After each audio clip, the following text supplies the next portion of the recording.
and welcome to this edition of the Market Share. I'm Paul Gifford, Chief Investment Officer at First Source. Joining me today, as usual, is Pete Cahill, one of our senior portfolio managers. Pete, there's really been a significant change in the global economy and trade, and that has our clients asking a lot of questions about the U.S. dollar. So I thought we'd cover a couple pieces on the U.S. dollar, and then finally talk a little bit about trade between the United States and China, one of our largest trading partners. Yeah, it's really been an interesting time to be a portfolio manager. It's definitely interesting. So let's start with the dollar, and let's start more in the short-term context. There's been some recent decline in the U.S. dollar. How does that impact U.S. investors? Yeah, so you might have heard on the news or picked up a newspaper, the U.S. dollar is down around 10% this year. And a lot of the headlines suggest that that's a negative thing. But from our perspective, for international markets, which we diversify our clients into the international markets, when the dollar goes down 10%, that's like a 10% head stock for foreign equities. On this graphic right here, though, I thought I'd take a step back and look at the history of the U.S. dollar against a broad basket of foreign currencies over the last 20 years or so.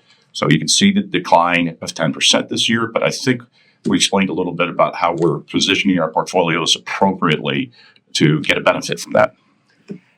The other question that we get, not only do we talk about the 10% decline that's happened this year, is what about the dollar as a global reserve currency? It's been around for decades as the power.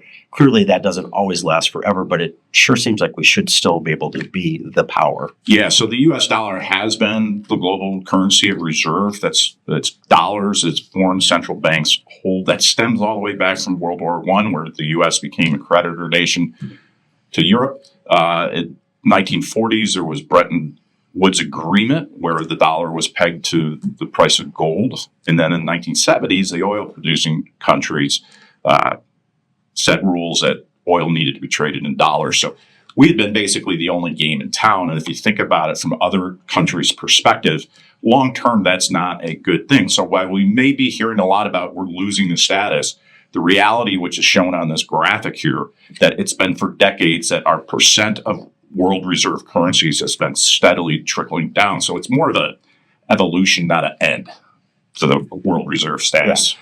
You know, we truly do believe the U.S. dollar will continue to be the reserve currency, but clearly countries have diversified over the last couple decades. Lastly, let's talk about one of our biggest trading partners, China, and how the recent tariffs and different things have changed that relationship with the United States. Yeah, so one of the things that we learned from COVID was that the import of having a secure supply chain. Before COVID, China was far and away our largest trading partner, and we have taken efforts, and we have talked about those efforts in various market shares for years now. I thought what we would do is take a look at where we stand today through some June data. So on this graph right here, it's taking a look at the countries from which we import goods just for the month of June of this year. Far and away, Mexico is our top importer. It's $45 billion. Most of that is automobiles coming into our country.